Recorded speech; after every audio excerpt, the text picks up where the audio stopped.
semaine 5. Jusqu'ici, le Seigneur nous a conduits par sa bonté. Jour 29, 100 jours de prière. Mardi 1er mars 2022. La splendeur glorieuse de Dieu. Je dirai la splendeur glorieuse de ta majesté. Je chanterai tes merveilles. On parlera de ta puissance redoutable. Et je raconterai ta grandeur. Qu'on proclame le souvenir de ton immense bonté et qu'on célèbre ta justice. Psaume 145, les versets 5 à 7. Votre dernière pensée le soir et votre première pensée le matin devrait être pour celui en qui réside notre espérance de la vie éternelle. Il semble que ce soit à regret que l'on passe quelques instants de la méditation, l'étude de l'écriture, la prière. Cela paraît du temps perdu. J'aimerais tant que vous puissiez considérer ces choses du point de vue de Dieu, car vous accorderiez alors la priorité à ce qui concerne son royaume. C'est en maintenant le cœur occupé par les choses célestes que l'on acquiert de plus en plus de force et de grâce pour accomplir ses devoirs. De même que l'exercice physique augmente l'appétit et donne force et santé au corps, de même l'exercice spirituel apporte en abondance grâce et vigueur à l'âme.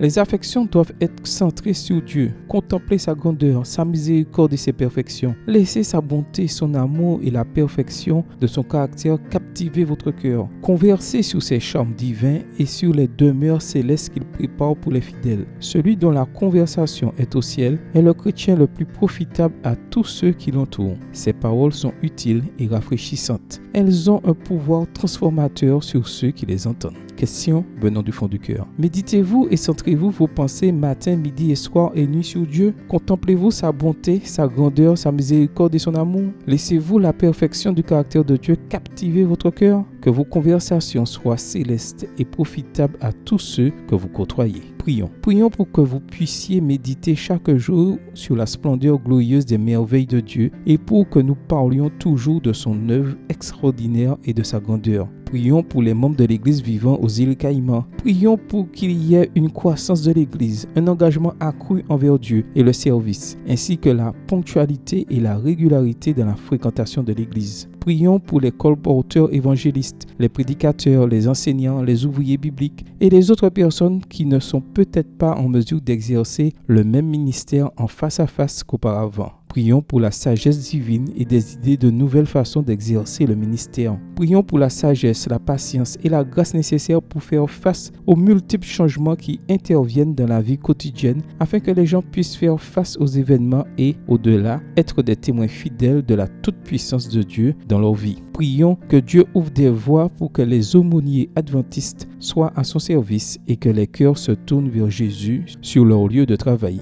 Amen. Que le Seigneur vous bénisse.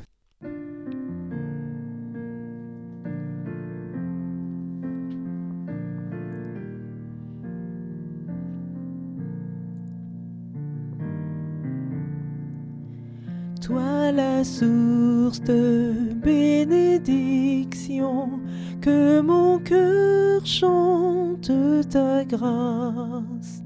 Sans cela, c'est ta compassion nous pousse à chanter ta gloire.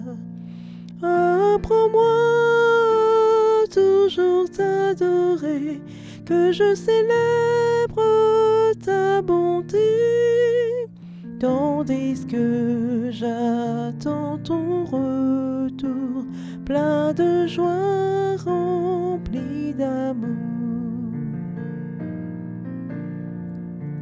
Toi mon refuge et mon secours, sur ton aide je peux compter.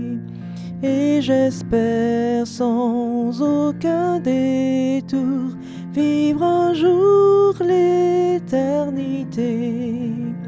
Jésus m'a cherché, errant loin de Dieu, il m'a trouvé, ramené pour me protéger du danger. C'est son sang qui m'a sauvé. Oh, quelle grâce inestimable, je ne saurais la payer. Comme des liens inébranlables, qu'à toi je reste attaché. Plutôt que des d'être tenté loin de toi, risquant de perdre ton amour. Je t'en prie, Seigneur, prends mon cœur, qu'il soit à toi pour toujours.